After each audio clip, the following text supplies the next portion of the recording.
가톨릭 서관에서 보물찾기. 가톨릭 서관 강은희 헬레나. 천주교 서관 보편서관. 신약 성경의 목차를 펼쳐보면 서관으로 모두 21권이 나온다.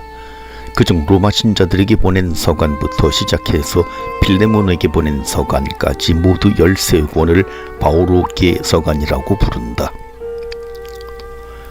이 서관들은 공통적으로 편지의 서두 부분에서 바오로 사도가 해당 편지를 쓴다고 밝히고 있다.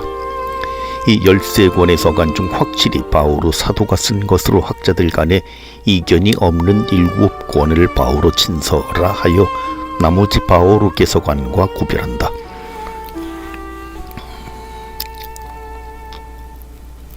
그런데 신약 성경에는 바오로 사도의 이름으로 된 서관들만 있지 않다.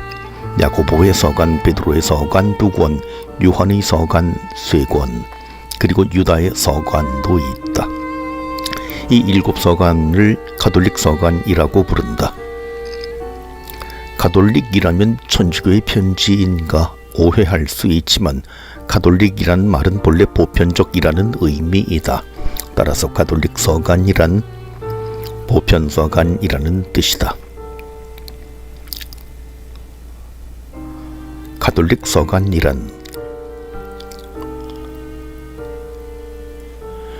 서관이란 이름은 어떻게 붙여졌을까?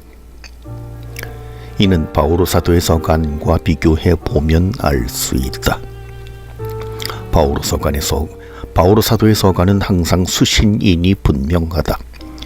코린토 신자들이나 필리피 신자들처럼 특정 교회 공동체에게 보낸 편지이든 필레몬에게 보낸 서관이든 개인에게 보낸 편지이든 간에 해당 편지 수신인을 편지 서두에서 밝히고 있다. 그에 비해 가톨릭 서관은 편지의 수신인이 구체적이지 않다.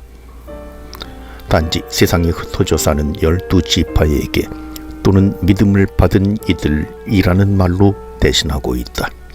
그래서 이 편지들은 특정 공동체나 개인이 아닌 보편적인 신도를 대상으로 쓴 것이라 해서 가톨릭 서관, 곧 보편서관이라 부르게 된 것이다. 그러면 가톨릭 서관은 바오로 서관과 비교해서 어떤 특징이 있을까? 가톨릭 서관의 공통 배경. 가톨릭 서관은 그 저자들을 만큼이나 개별 서관의 동기도 다양해서 전체 내용을 특정 논점 한두 가지로 동일하기가 어렵다. 그러나 그 서관들을 써야 할 필요성을 제기했던 배경은 공유한다. 신약 성경에서 가장 먼저 쓰인 문서인 바오로의 친서들이 50년대 작성되었던 반면 가톨릭 서관의 대부분은 그로부터 30년 정도가 지난 80년대 전후부터 100년 사이에 작성되었다. 10년이면 강산도 변한다는데 그 강산이 몇 번은 바뀌었으니 바오로 사도 시대와는 꽤 큰 차이가 있었을 것이다. 특히 중요한 변화로서 로마의 그리스도교 박해, 교회 지도자들의 권위 문제, 그리고 이단의 위험 등을 들 수 있다. 로마의 박해. 그리스도를 따르는 이들에게 박해란 그리 낯설지 않다. 예수님께서 이미 유다인들의 배척으로 돌아가셨고 이후 예수님의 가르침을 전파하던 수많은 그리스도인이 박해를 받았다. 그런데 세월이 흐르면서 이러한 박해의 성격이 달라진다. 예수님께서 돌아가신 직후 문제의 핵심은 예수님을 구약 성경의 예언자들이 예언했던 바로 그 메시아로 인정하느냐 인정하지 않느냐 하는 유다교 교리의 문제였다. 따라서 로마 제국에서도 예수님을 그리스도로 믿고 따르는 것과 관련해서 일어나는 갈등이나 소요를 유다교의 내부 문제로 여겼다. 그랬기에 49년경 로마에서 예수님을 믿는 이들과 믿지 않는 이들 간의 분쟁이 일어났을 때에도 다시 로마 황제 클라우디우스는 유다인들만 로마에서 추방했을 뿐 예수님을 믿던 로마인들에게는 아무런 조치도 내리지 않았다. 그런데 60년대에 들면서 박해의 양상이 달라지기 시작했다. 네로 황제는 그리스도 신자들을 로마 제국의 적으로 여겨 박해하였다. 이때부터 예수님을 따르는 이들은 유다교와 구별되는 종교의 신도로서 제국의 공적 박해를 받게 된 것이다. 따라서 바오로의 친서가 새로운 신앙을 받아들인 공동체들이 자리 잡아가는 과정에 어려움을 보게 한다면 가톨릭 서가는 이미 형성된 공동체들이 박해를 견뎌야 하는 상황을 보여준다. 이 원로의 권위, 바오로의 친서와 비교해 볼 때 가톨릭 서간에서는 원로들의 권위가 중요해지기 시작한다. 60년대까지만 하더라도 사도들을 비롯하여 예수님을 직접 눈으로 목격했던 증인들이 다수 살아 있었다. 그러나 박해가 일어나고 세월이 흐르면서 예수님의 목격 증인들이 순교로 또는 노쇠하여 하나둘 세상을 떠나게 되었다. 이때부터 교회는 사도들의 권위를 계승하여 교회를 이끌어야 할 지도자가 누구인가 하는 문제를 다루어야 했다. 그 뒤 각 지역 교회에는 원로들이 지도자로 대두하기 시작했다. 3. 이단 문제. 가톨릭 서간을 통하여 알 수 있는 당시 교회가 직면한 또 다른 문제는 이단 사상이다. 이단이라는 말은 다른 것을 선택하다라는 그리스어 하이레오에서 유래한다. 즉 예수님의 참된 가르침이 아닌 다른 가르침을 선택했다는 뜻이다. 왜 이런 일이 일어났을까? 예수님께서 승천하신 후 세월이 흐르면서 예수님에 관한 가르침을 왜곡시키는 사람들이 나타나기 시작했다. 이들은 다른 가르침을 선택하였고 그 결과 교회 안에 이단이 생기게 된 것이다. 거짓 교사들, 속이는 자들, 그리스도의 적이란 표현은 바로 이러한 이단들을 가리키는 말이다. 이처럼 가톨릭 서간이 기록되던 때에 그리스도교는 밖으로는 로마 제국의 박해 속에서 교회를 지켜야 했고 안으로는 지도자의 세대교체 및 교회의 전통 가르침 수호라는 과제를 풀어야 했다. 가톨릭 서가는 안팎으로 도전에 직면한 상황에서 그리스도를 따르는 모든 교회 구성원을 올바른 신앙생활로 이끌기 위해 초기 교회가 고군분투했던 발자취를 보여주는 귀중한 자료이다.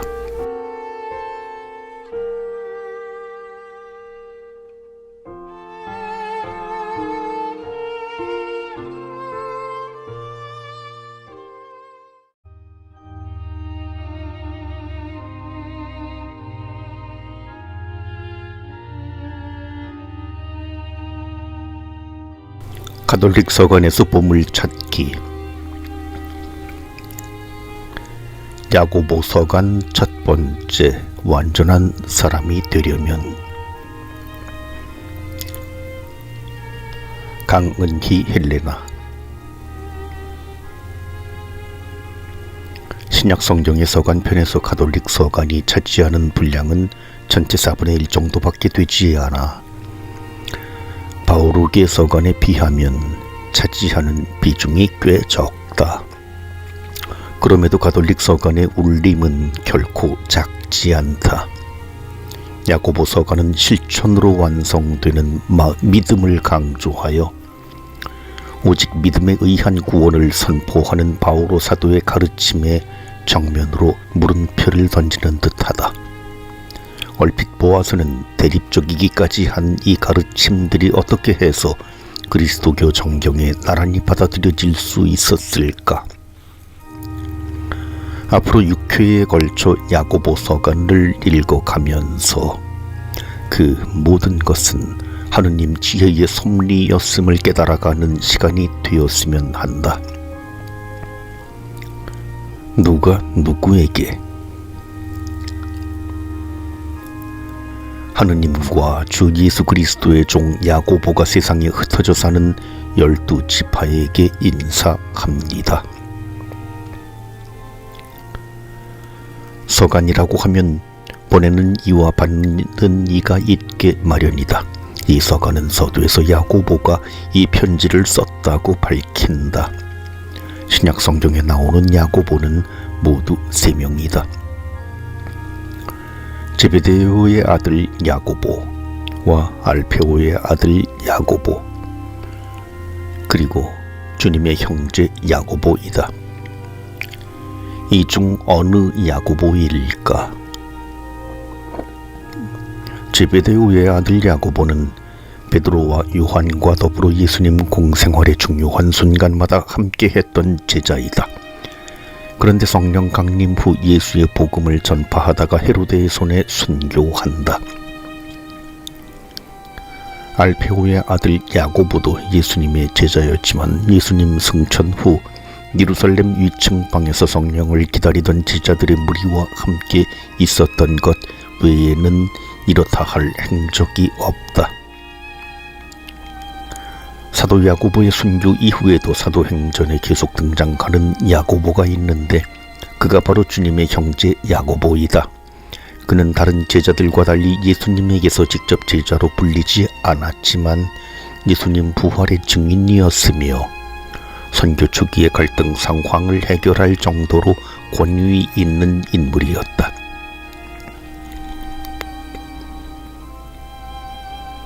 따라서 야고보서간의 저자가 우리에게 알려진 세 야고보 중 하나라면 주님의 형제 야고보일 가능성이 가장 크다. 그러나 야고보의 세련된 그리스어 문체를 고려하면 아람어를 모국어로 사용했을 나자렛 사람 야고보가 직접 이 서간을 썼을 것 같지는 않다.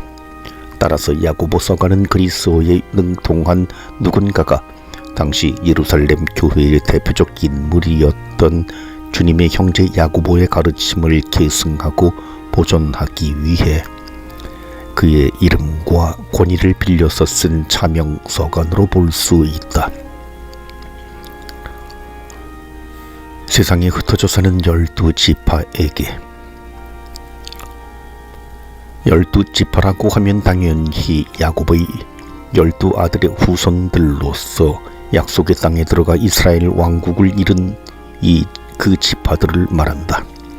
그런데 이스라엘 백성들은 하느님께서 주신 땅에 살면서도 정작 그 땅의 주인이신 하느님의 명을 따르지 않다가 결국 약속의 땅에서 쫓겨났다.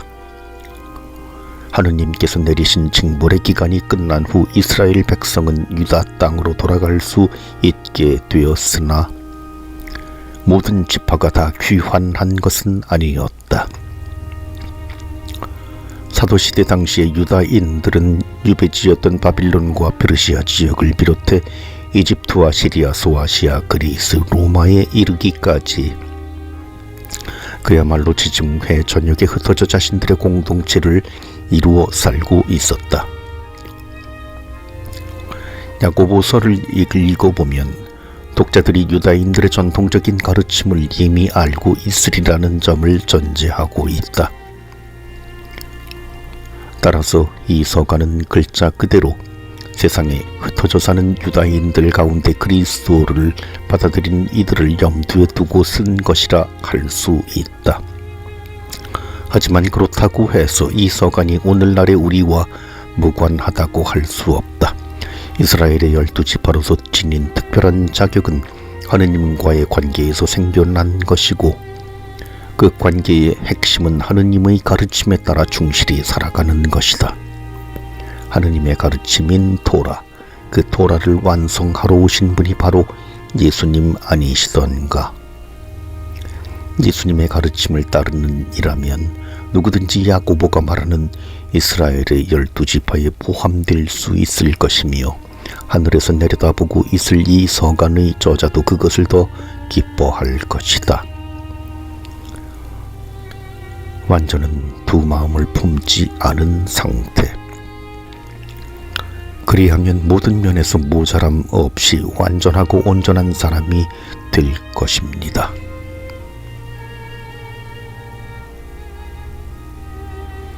비록 약속의 땅을 떠나 세상에 흩어져 있지만 여전히 하느님의 백성으로 살아가기를 원하는 이들에게 야고보는 완전함으로 초대하며 이 서간을 시작한다. 완전이라고 하면 자칫 그 자체로 완벽하여 어떤 것에도 의존하지 않는 독립적인 상태를 떠올리기 쉬우구나.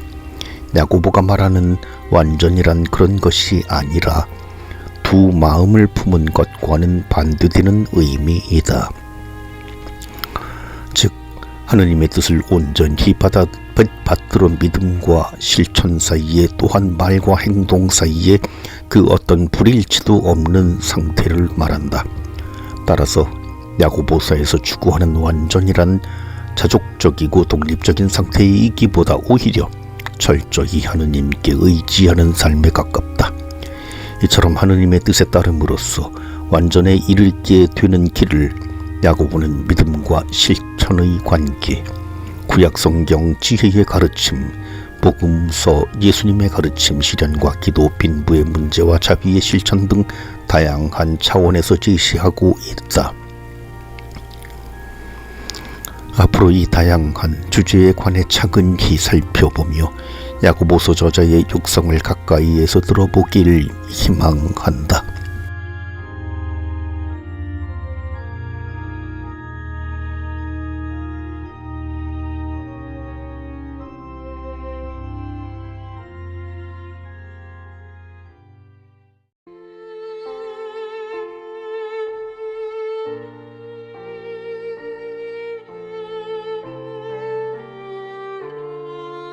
가톨릭 서간에서 보물찾기. 야고보 서간 두 번째, 믿음과 실천. 강은희 헬레나. 성경에 수록된 모든 책은 교회의 가르침으로서 정통성과 권위를 인정받았다. 그러나 성경의 모든 내용이 똑같은 비중으로 읽히거나 인용되지 않는다. 이 글을 읽는 독자도 구약성경 46권과 신약성경 27권 중에서 특히 좋아하며 더 자주 읽는 책이 있는가 하면 덜 펼쳐보게 되는 책도 있을 것이다. 이러한 경향은 종파에서도 나타난다. 야고보서는 개신교에서 그다지 환영받지 못한 책이었다. 야고보서는 행위를 강조하는데 개신교는 믿음을 강조하기 때문이다. 반면 가톨릭 교회는 야고보서를 실천적 신앙으로 이끄는 가르침의 중요한 원천으로 여긴다. 구슬이서 말이라도 꿰어야 보배. 믿음의 실천이 없으면 그러한 믿음은 죽은 것입니다. 이 구절이 야고보서에 나오는지는 몰랐다 하더라도 그리스도교 신자로서 이 가르침을 모르는 이는 드물 것이다. 이 말씀은 시대를 초월하여 주일 미사 참례 정도로 신자의 의무를 다했다고 여길 뿐 실제로는 그리스도를 알기 전이나 후나 별반 다를 바 없이 살아가면서 안일한 신앙에 안주하려는 태도를 꾸짖고 있다. 구슬이서 말이라도 끼워야 보배라는 속담처럼 자신이 믿는 바를 행동으로 입증해야 비로소 그것이 온전한 믿음이라는 야고보의 가르침은 지극히 당연하여 반박의 여지도 없어 보인다. 그런데 이 구절과 관련하여 개신교와 가톨릭은 오랫동안 입장을 달리해왔다. 개신교 측에서는 행위가 아닌 믿음으로서 의롭게 된다는 바오로 사도의 가르침을 지지했지만 가톨릭 교회에서는 믿음은 실천으로서 드러나야 한다는 입장을 분명히 해왔다. 하느님의 말씀인 성경에 어떻게 이처럼 상반되어 보이는 가르침들이 나란히 자리할 수 있었을까? 야고보의 실천과 바오로의 행위. 야고보 서간의 실천과 바오로 서간의 행위는 둘 다 같은 그리스어 에르곤을 번역한 것이다. 에르곤은 일, 행위, 행동이라는 뜻이다. 그런데 야고보는 진정한 믿음에는 에르곤이 따라야 한다고 하고, 바오로는 에르곤이 아니라 믿음으로 의롭게 된다고 하니 초기 그리스도교 공동체의 위대한 두 지도자가 전혀 다른 것을 가르치는 듯이 보인다. 그러나 자세히 들여다보면 두 사도의 가르침은 각기 다른 상황의 문제점을 바로잡기 위한 것이었다. 바오로 사도가 선교한 그리스도교 공동체에는 이방인이 많았는데, 이들은 자신들이 구원을 받으려면 유다인들처럼 되어야만 하는 것이 아닌가 하는 의구심에 흔들리곤 했다. 게다가 일부 유다인 선교사들이 이방인들도 자신들처럼 먼저 할 일을 받고 율법을 지키면서 예수님을 받아들여야 한다고 부추기기도 하였다. 따라서 이방인 중에는 자신들의 구원을 할례라는 행위를 통해 보장받고자 하는 이들이 있었다. 바오로 사도는 이러한 오류를 바로잡기 위해 구원은 에르곤이 아니라 그리스도에 대한 온전한 믿음을 통해서 온다고 강조한 것이다. 야고보서의 경우는 그것과 다르다. 야고보서의 에르곤은 할례나 율법 조항들이 아니라 예수님께서 실천하라고 명하신 행동들, 즉 사랑의 실천을 말한다. 율법으로부터 해방되었다고 해서 애독 실천의 의무마저 면제받은 것은 아니다. 야고보서는 교리를 알고 이해하는 것에만 안주하지 말고 그것을 행동으로 연결해야 한다고 가르친다. 결국 야고보가 강조한 실천은 율법의 실천이 아니라 사랑의 실천이었고, 바오로가 반대한 행위는 사랑의 실천이라는 행위가 아니라 율법에 기대는 행위였다. 믿음과 실천에 관해 상반된 듯이 보이는 두 가르침이 나란히 정경으로서 보존되어 온 것은 초대교회의 문제들이 그 시대만의 문제가 아닐 것이기 때문이다. 교회 공동체가 역사에서 때로는 가시적 행위로 기울고 때로는 실천적 가치들을 경시하여 입술만의 신앙으로 기울 때마다 그 시대의 오류에 따른 적절한 해결책을 제시해 줄 수 있도록 하기 위해 그런 성경 말씀을 나란히 둔 것은 하느님의 섭리였을 것이다.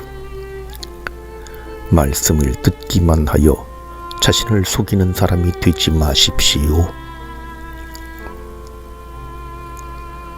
험난한 세상살이에 부닥치며 살다 보니 처음엔 여리여렸던 양심의 결이 어느덧 무디어진 탓일까. 오늘날 우리는 남을 크게 속여 교도소에 갈 정도의 일이 아니면 자기 자신을 속이는 일에 대해 심각히 여기지도 않을 만큼 둔감한 양심의 소유자가 되어 있지 않나 싶다. 야고보서는 구체적인 말과 행동으로 속이지 않았다 하더라도 아는 것을 실천에 옮기지 않는 것만으로도 자신을 속이는 것이라고 가르친다. 아는 것을 실천에 옮기지 않는 것을 부끄러이 여겨 행동하지 않을 수 없는 양심이라면 그 양심은 얼마나 맑고 민감해야 할까.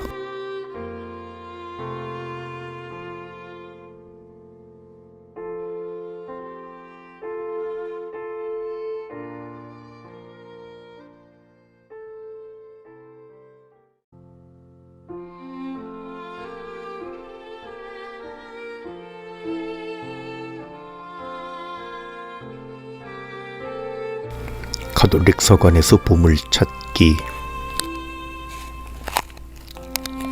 야고보 서간 세 번째, 하늘에서 오는 지혜. 강은희 헬레나.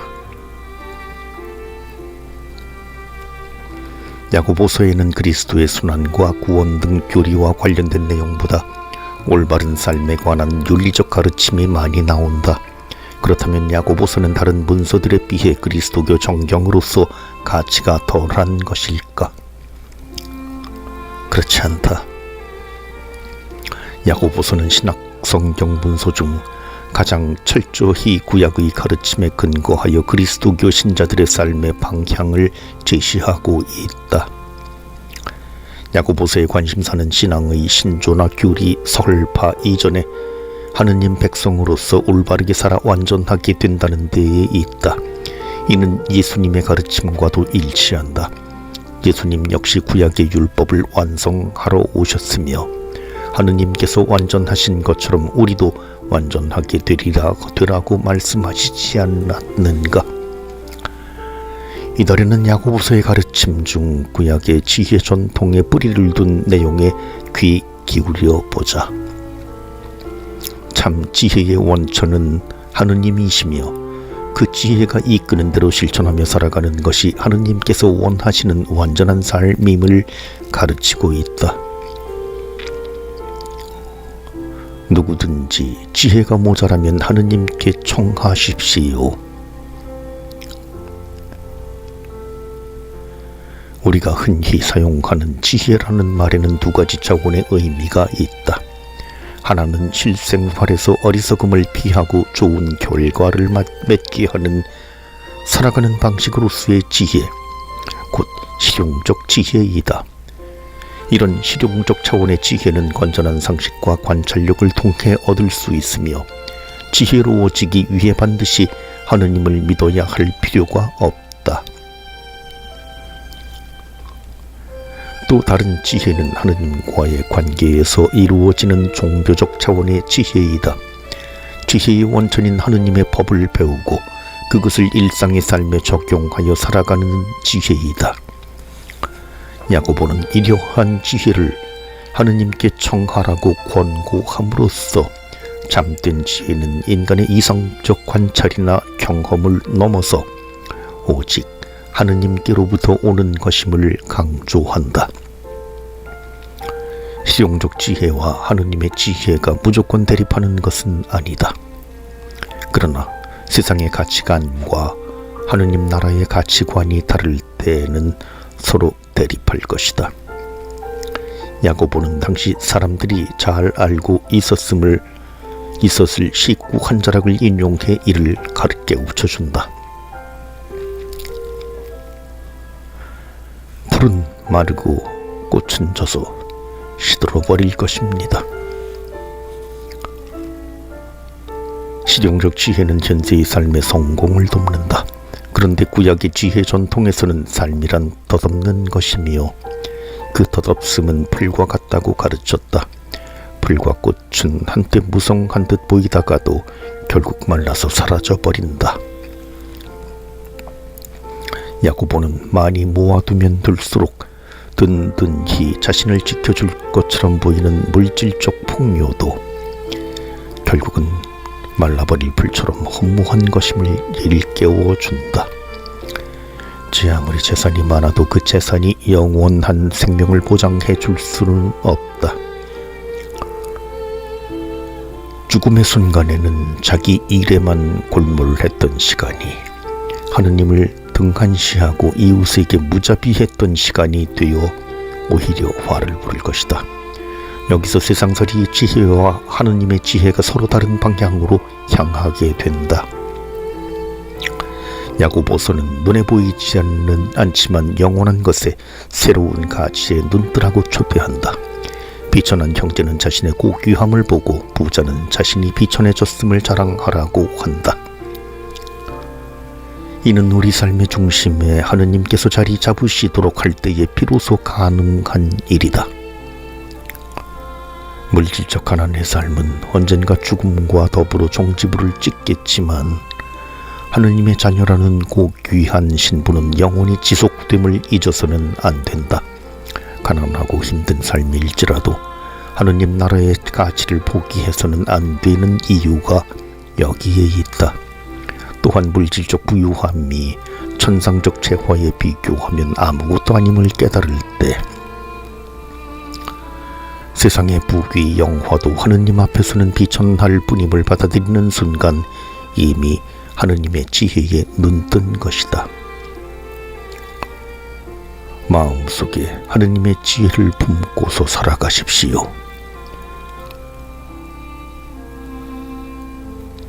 이 세상에는 지혜롭고 총명하다고 인정받거나 본인 스스로 그렇다고 여기며 살아가는 이들이 많다. 야고보는 그들을 향하여 자신들의 지혜가 어떤 열매를 맺는지 살펴보라고 권고한다. 지혜가 하늘의 가치를 향하지 않고 세속적 가치를 향해 있다면 그 지혜는 축복이 아니라 재앙이다. 자기 자신의 일에만 골몰하는 지혜는 영악함과 교활함으로 변질될 것이다. 오늘 내가 지혜라고 여겨 실천에 옮긴 행동이 나 자신에게는 일시적으로 이득을 가져다 줄지라도 나의 주위에 혼란을 야기한다면 그 지혜는 세속적이고 현세적이며 악마적인 것이라고 야고보는 가르친다. 하늘로부터 오는 지혜는 나 자신의 만족보다 자비와 사랑을 선택하도록 하며 이러한 지혜야말로 나도 살리고 다른 이들도 살린다. 이러한 지혜의 삶은 달리 표현하자면 올바른 삶, 의로운 삶이다. 구약의 지혜 전통에서는 지혜로운 이와 의인을 동일시한다. 지혜가 하느님의 길을 따라 걷는 것이라면 지혜로운 이는 올바른 길을 걷는 자, 바로 의인이다. 그래서 지혜는 폭력을 통해서가 아니라 평화를 통해서 일하며 그 평화 속에 의로움의 열매가 맺어진다고 야고보는 가르친다. 참된 지혜의 삶을 살기 위해 우리는 어떻게 해야 할까? 야고보는 하느님께 가까이 가라고 권고한다. 하느님께서 지혜의 근원이시니 지혜를 구하기 위한 가장 확실한 길은 그분께 다가가는 것이다. 그러면 놀랍게도 하느님께서도 우리에게로 가까이 오신다. 그분을 향한 우리의 마음과 우리를 향한 그분의 마음이 가까이 서로 만나면 우리는 하느님의 벗이 될 것이다. 세상의 그릇된 가치들을 멀리하고 하느님의 진정한 벗으로 살아가라는 초대. 이것이 야고보가 들려주는 지혜의 가르침이다.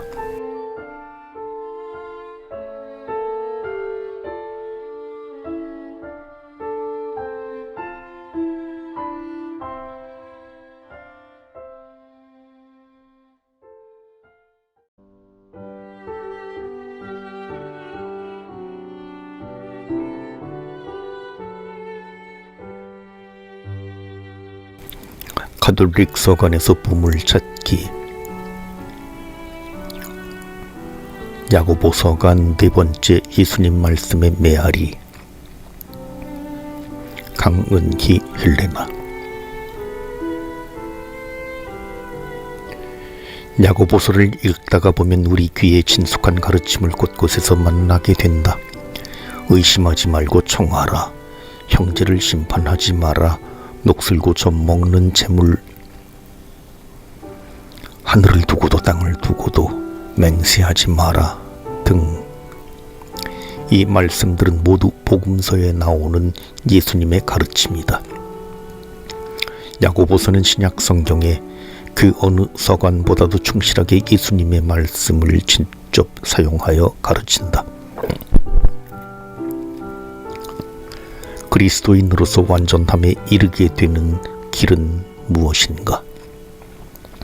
자기 자신과의 관계에서는 자신의 마음을 잘 닦아 진실만을 전하고, 세상과의 관계에서는 물질의 노예가 되지 말고 오히려 그 주인이 되어 재물을 올바르게 사용하는 것이다. 스스로를 바로잡음, 혀의 통제. 눈은 마음의 창이라고 한다. 그렇다면 말은 무엇일까? 말은 사람됨의 표출이다. 말은 사람 안에 있는 것이 바깥으로 나오는 것이기 때문이다.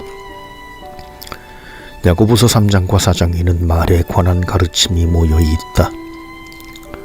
말조심은 구약의 지혜 전통에서 오랫동안 가르쳐 온 것이다.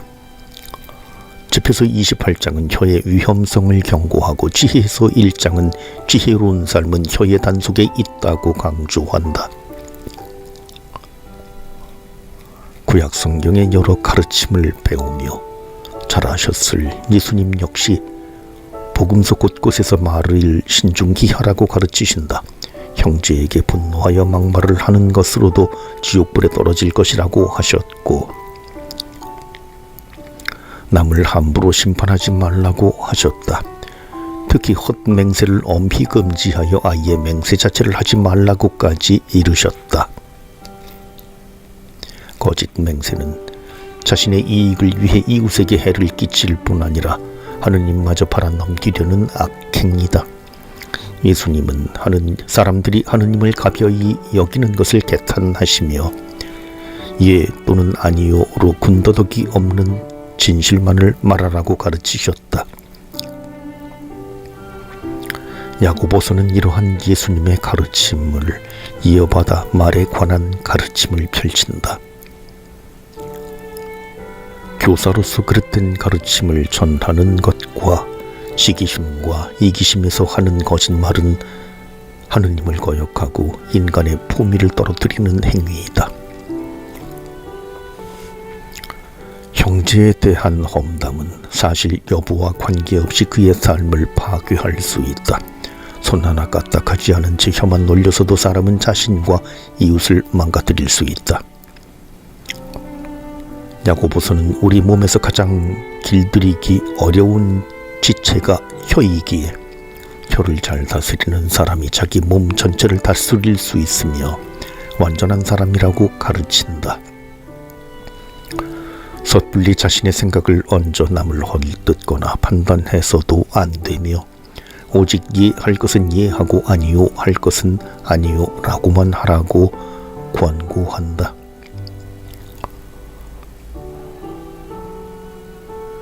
재물과 세상에 대한 올바른 태도.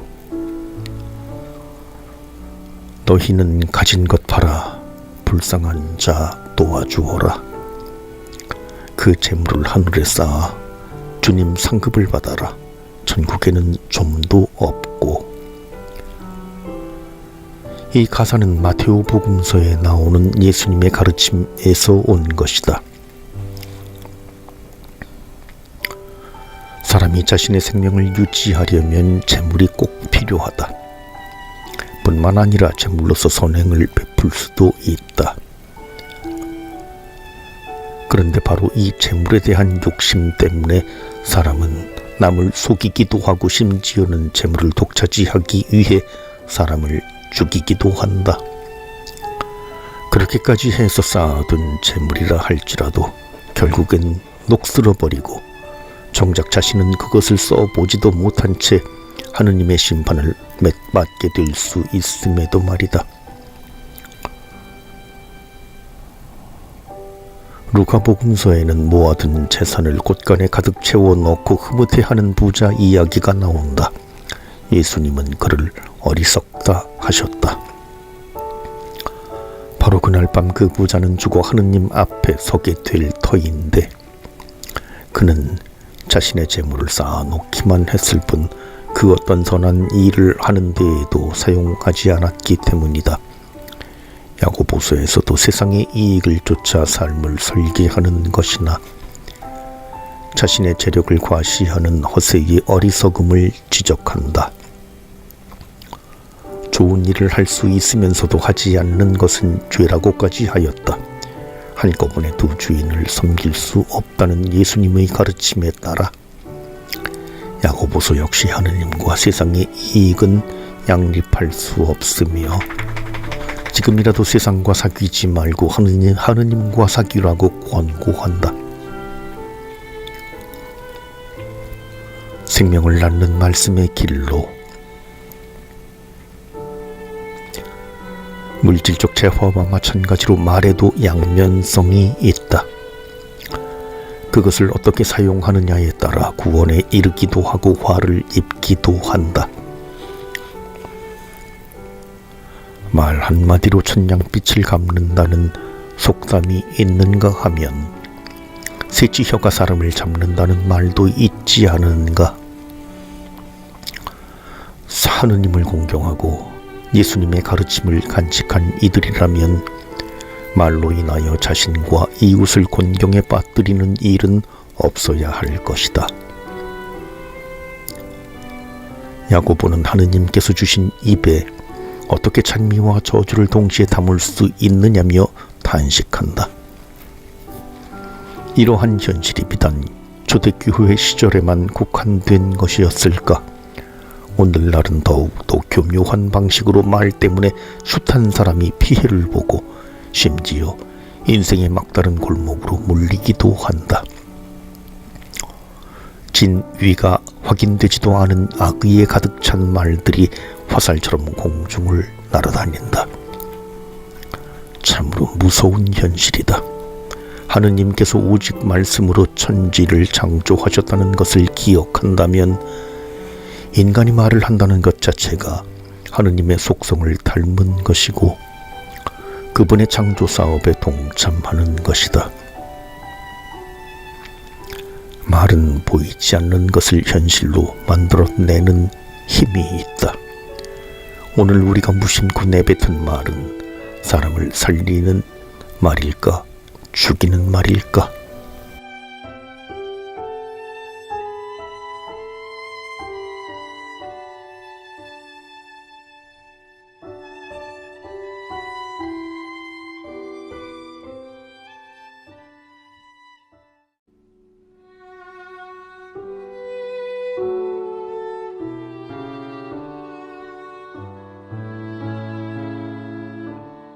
가톨릭 서관에서 보물찾기. 야고보 서관 5번째 시련 중의 인내와 기도. 강은희 헬레나. 하느님의 가르침대로 올바르게 살아가려 노력하는 이들이 당혹해지는 순간 중 하나는 옳은 일을 하는 중에 큰 시련이 닥쳤을 때일 것이다. 하느님께서는 당신 백성에게 당신의 법대로 살아가면 반드시 잘 될 것이라 약속하지 않으셨던가? 그런데 하느님을 업신여기는 이들은 타인들을 괴롭히고 불의하게 살아가면서도 승승장구하는데 스스로 올바르게 살아갈 뿐만 아니라 어려운 이들에게 자비를 실천하는 의인들이 오히려 고난을 겪는 현실이라면 이 세상에서 누가 기꺼이 하느님의 가르침대로 살아가려 하겠는가? 이 문제는 초기 그리스도 신자들에게도 예외가 아니었다. 시련의 올바른 이해. 시련 또는 유혹에 해당하는 그리스어 베이라스모스가 야고보서 1장 12절에서는 시련으로 1장 13절에서는 유혹으로 번역되어 있다.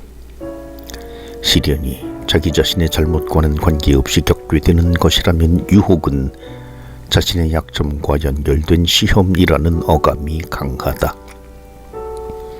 하느님은 인간이 악한 길로 빠져들도록 유혹하시는 분이 아니다. 우리가 하느님께로 나아가는 길에서 벗어나려는 유혹을 느낀다면 그것은 우리의 나약함이 불러들인 것이다.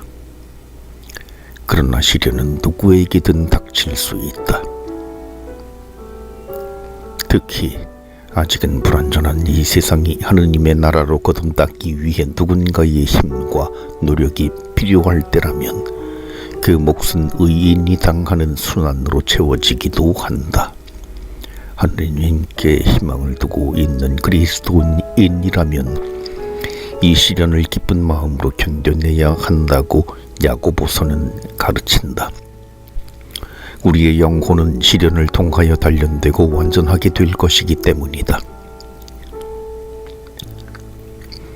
이 세상을 살아가는 과정에서 다양한 양상으로 닥쳐오는 시련을 피할 수 없다면 이를 어떻게 이겨내야 할까? 야고보는 욥의 인내와 엘리야의 기도를 모범으로 제시한다. 인내의 모범 욥. 욥은 구약 성경에 등장하는 인물로서 그의 이름은 고통받는 의인의 대명사처럼 여겨진다. 성경에서 의인이란 하느님을 두려워하며 겸손히 그분의 뜻에 따라 살아가는 사람을 뜻한다. 욥은 하느님의 가르침에 충실하고 약자들에게 자비를 베풀며 흠없이 살아오던 사람이었다. 그런 그에게 재앙이 닥치자 욥의 친구들은 그 재앙이 자신들을 모르는 욥의 죄 때문에 내려진 징벌이라고 생각했다. 욥은 이유를 알 수 없어 자신에게 닥친 재앙을 참고 견디면서 하느님의 변호에 자신을 맡겼고 마침내 하느님은 욥의 무죄함을 인정해 주셨다. 욥의 이야기는 의인에게 닥치는 시련은 그가 잘못을 저질렀기 때문에 받는 징벌이 아니라 오히려 그의 진가를 증명해 주기도 하는 것임을 보여준다. 이러한 욥의 모범을 제시하며 야고보서는 역경에 처한 신도들의 용기를 북돋운다. 의인에게도 시련이 닥칠 수 있음을 받아들이라고 가르친다. 이유 없이 주어진 시련은 본인의 잘못으로 당하는 징벌보다 훨씬 고통스럽다. 그러나 그 시련을 견뎌냄으로써 인간의 예측대로 움직이지 않으시는 하느님의 신비에 한 걸음 더 다가가는 성숙한 신앙에 도달할 수도 있다. 의인은 역경 중에서도 올바른 삶을 포기하지 않고 더욱 굳세어져 하느님의 완전한 피조물로 거듭나게 되는 것이다. 의인의 기도, 엘리야의 모범. 시련을 극복하기 위해 인내만큼이나 중요한 것이 기도이다. 야고보서는 행동하지 않는 믿음은 죽은 믿음이라고 가르침으로 유명하다. 그러나 야고보서가 행동을 강조했다 해서 영적 측면을 등한시한 것은 결코 아니다. 이는 우리가 야고보서를 읽을 때 특히 간과하지 말아야 할 부분이다. 야고보서는 어둠이 닥치면 기도로서 이겨내라고 가르친다. 특히 의인의 기도는 큰 효력을 발휘하여 불가능해 보이는 일까지도 가능하게 함을 상기시키며 엘리야의 모범을 제시한다. 엘리야는 이스라엘이 우상 숭배에 빠졌을 때 홀로 하느님 편에 섰던 위대한 예언자였다. 그는 3년이 넘도록 비를 멈추게 하였다가 온 이스라엘 백성이 모인 가운데 다시 비를 내리게 하여 이스라엘 백성의 마음을 하느님께로 돌려놓았다. 어떻게 인간이 하늘에서 내리는 비마저 좌지우지할 수 있을까? 그러나 하느님께는 가능한 일이다. 그리고 의인의 열렬한 기도는 바로 그 하느님께 도달한다. 의인의 기도는 자신의 세속적 영달을 위해서가 아니라 하느님 나라의 완성을 지향한다. 이러한 기도를 하느님께서 어찌 못 들은 채 하시겠는가? 지련에 처한 공동체를 위하여. 편지라는 한정된 지면에 온갖 주제를 다 담을 수는 없다. 편지란 막연히 좋은 말들을 기록해두기 위해서가 아니라 그 편지의 수신자에게 구체적으로 해야 할 말이 있기에 쓰는 것이다. 편지의 특정 주제가 포함되어 있다면 그 주제가 그 편지를 읽는 이들에게 가장 당면한 문제였기 때문이다. 그러한 의미에서 야고보서의 독자들은 전반적으로 지련에 처해 있었던 것 같다. 그들은 일상생활에 어려움도 겪었겠지만 무엇보다도 당시 시대 상황 때문에 박해라는 시련도 함께 겪고 있었을 것이다. 야고보서는 욥과 엘리야의 모범을 제시하여 공동체의 용기를 북돋우고 시련을 통하여 더욱 굳건해진 그리스도 공동체로 거듭나기를 촉구한다. 고난 중에도 끊일 줄 몰랐던 인내와 기도의 삶은 바로 예수님께서 지상 삶의 마지막 날까지 가셨던 길이 아니었던가.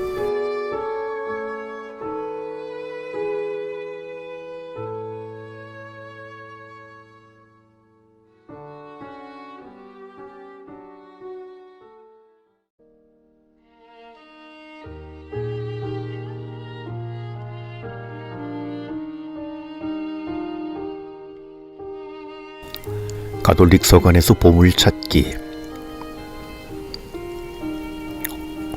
야고보 서간 6번째 공동체와 사회 윤리.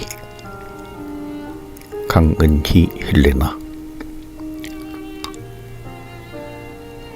야고보서는 사회적 약자들에게 많은 관심을 보이고 있기에 가톨릭 교회의 사회 윤리를 발전시키는 데에 매우 중요한 문서이다. 야고보서는 어려움에 처한 이들을 기도 중에만 만나지 말고 현실 속에서 직접 만나 그들에게 물질적으로 필요한 것을 나누어 주라고 가르친다. 그것은 하느님께서 창조하신 이 세상에서 물질을 향유하며 사는 우리에게 주신 하느님의 숙제이다. 그 외의 영적인 것은 하느님께서 충분히 채워주실 것이다. 야고보서가 성경의 다른 문서들에 비해 신학적 논리가 부족하다고 평하는 이들도 있지만 약한 이들을 도와주라는 이 당연한 가르침에 무슨 신학적 논거가 필요하겠는가. 야고보의 가르침은 그 윤리적 당위성 때문에 그 어떤 말로도 반박할 여지가 없는 매우 단순하고 강렬한 힘으로 우리에게 다가온다.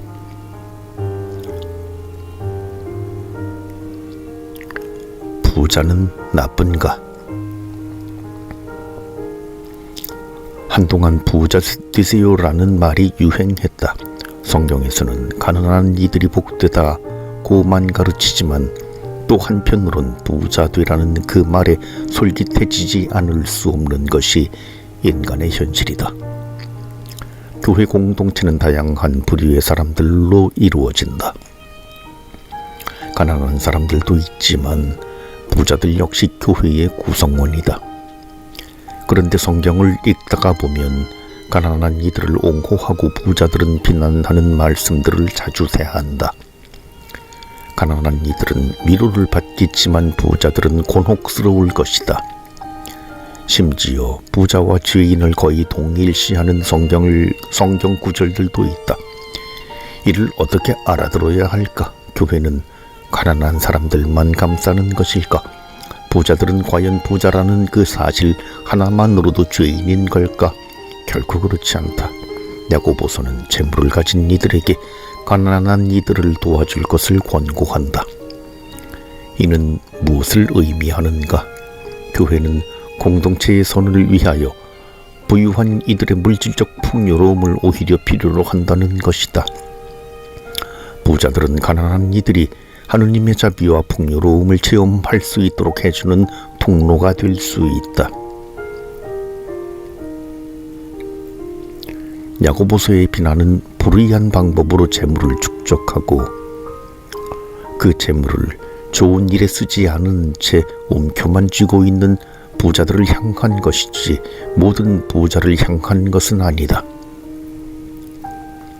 야고보서가 경고하는 부자들은 일꾼들에게 정당한 품삯을 주지 않고 올바른 이들에게 누명을 씌워 죽게 하고 빼앗은 결과물로 재산을 축적한 이들이다. 그런데 모아들인 그들의 재산은 단 한 번도 타인을 위하여 사용되어 본 적이 없이 차곡차곡 쌓여만 있었기에 썩고 좀 먹고 녹슬었다. 이것이 바로 죄악인 것이다. 더 심각한 것은 이 죄악이 외적 차원에만 머물러 있는 것이 아니라 인간의 내면까지도 잠식한다는 것이다. 야고보는 사치와 쾌락에 쩔은 나머지 그리스도인들의 환난을 겪고 있음에도 아랑곳하지 않는 기름진 마음을 고발한다.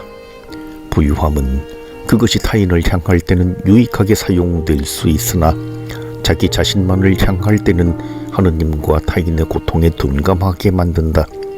이미 기름진 마음을 더욱더 살찌게 하며 사람으로부터도 하느님으로부터도 멀어지게 할 것이다. 그리스도인의 윤리. 그렇다면 어떻게 살아야 할까? 야고보서는 차별하지 말고 자비를 실천하라고 가르친다.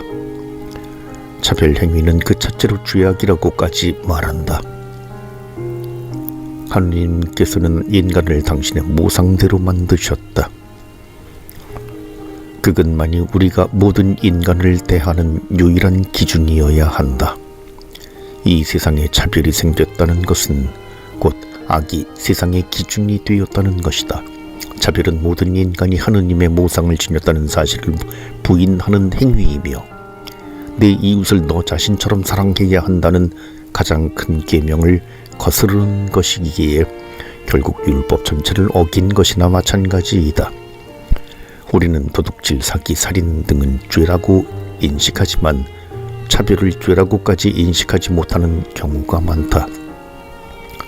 그러나 야고보서는 분명하게 경고한다. 차별은 엄연히 범죄이며 주님의 심판을 받을 것이라고. 이러한 주님의 심판을 이기는 길이 있으니 바로 자비이다. 자비는 상상이나 말이 아니라 실천을 통해 이루어진다. 이러한 자비의 실천을 통하여 부자는 영적으로 풍요로워지고 가난한 이들은 물질적 어려움을 극복하며 교회 공동체는 하느님을 향하여 건강하게 성장해 나갈 수 있게 된다. 이것이 그리스도교 공동체의 윤리이다. 야고보와 사회정의. 재력이나 권력이 옳지 못한 방식으로 사용됨으로써 발생하는 부정과 불의는 초대교회 시대뿐만 아니라 오늘날에도 그리스도교 공동체가 직면한 도전이며 과제이다. 교회는 불의의 정면도로 맞서 억압받고 착취당하는 이들과 연대한다. 그러나 다른 한편에서는 교회가 순수하게 영적 추구의 영역에만 충실해야 한다는 주장을 펼치는 목소리도 있다. 진정한 교회의 모습은 예수 그리스도의 삶을 본받는 데에 있다. 예수님의 삶은 순전히 영적인 차원에만 머무르는 것이 아니었다. 기도는 예수님 활동의 원천이었음이 틀림없지만 그렇다고 해서 예수님께서 기도만 하시지는 않았다. 하느님 나라를 선포하신 일생을 통하여 주님께서는 아주 구체적으로 물질적 육체적 희생을 치르셨다. 머리 둘 곳조차 없이 가난하게 사셨고 옳지 못한 권력 앞에서는 소신껏 말하고 행동하셨으며 마침내 당신 육신과 생명까지 내놓으셨다. 예수님을 따르는 이들이 영적 가치만을 내세우며 물질적 차원의 희생을 외면하고 부정과 불의에 무관심하다면 그것은 직무유기에 가깝다. 야고보서는 교회가 무엇을 해야 하는지를 여타의 반발을 무릅쓰면서까지 가장 직설적으로 선포하고 있다.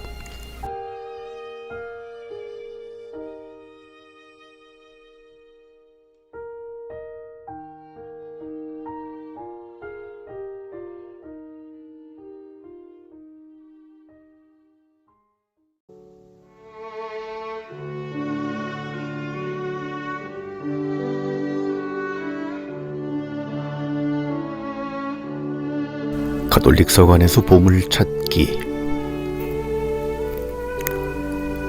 베드로 서간 첫 번째. 그리스도께 우리의 모든 희망을. 강은희 헬레나. 야고보 서간에 이어 이달부터는 6회에 걸쳐 베드로의 첫째 서간의 가르침에 귀 기울여보고자 한다. 복음서에 나오는 베드로의 모습에는 주님을 따르려는 뜨거운 열정, 주님의 가르침을 온전히 이해하지는 못하는 서투름, 예수님을 부인하기까지 하는 인간적 나약함이 섞여 있다. 사도행전으로 넘어가면 성령의 힘으로 변화된 베드로를 만날 수 있다. 숨어있던 다락방에서 나와 용감히 그리스도를 전파하고 보수적인 유다계 그리스도인들과 바오로 사도를 중재함으로써 이방인 선교로 나아가는 데 중요한 역할을 한다. 일반적으로 이방인 선교는 바오로 사도의 업적으로만 여기지만 그 선교가 가능하도록 교회의 문을 열어준 이는 베드로였던 것이다. 신약 성경은 베드로의 이름으로 2권의 서간을 전한다. 베드로의 첫째 서간을 읽으면 세월의 흐름과 더불어 원숙해진 원로의 가르침을 대하는 느낌이 든다.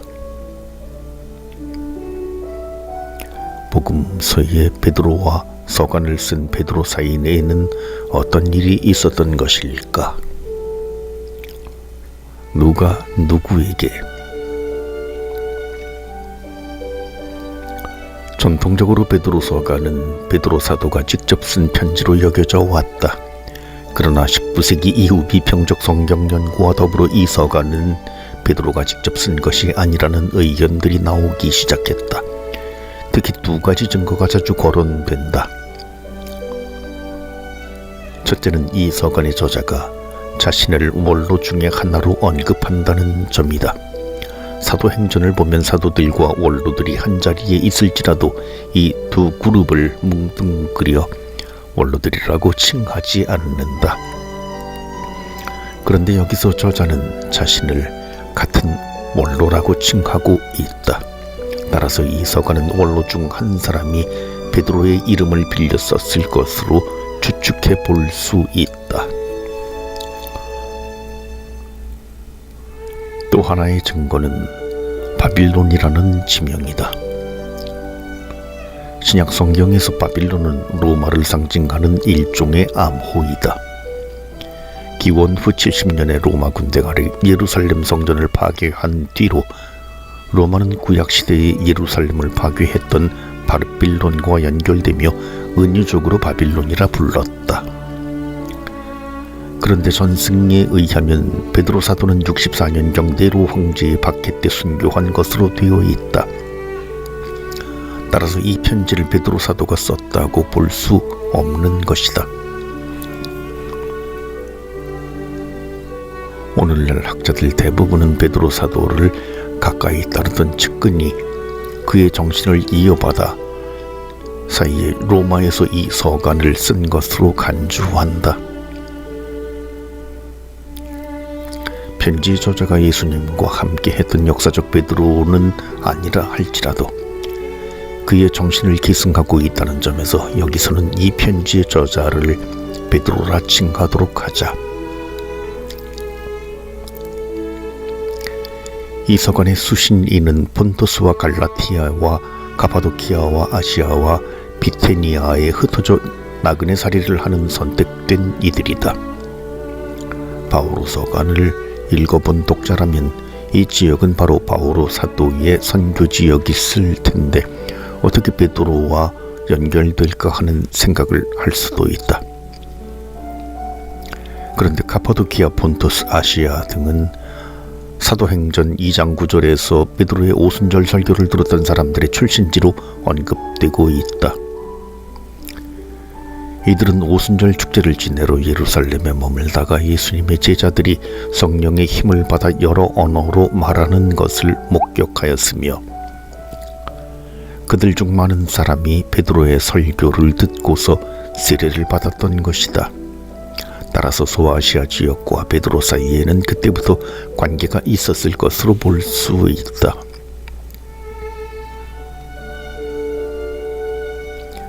베드로는 이들을 나그네살이를 하는 선택된 이들이라 부른다.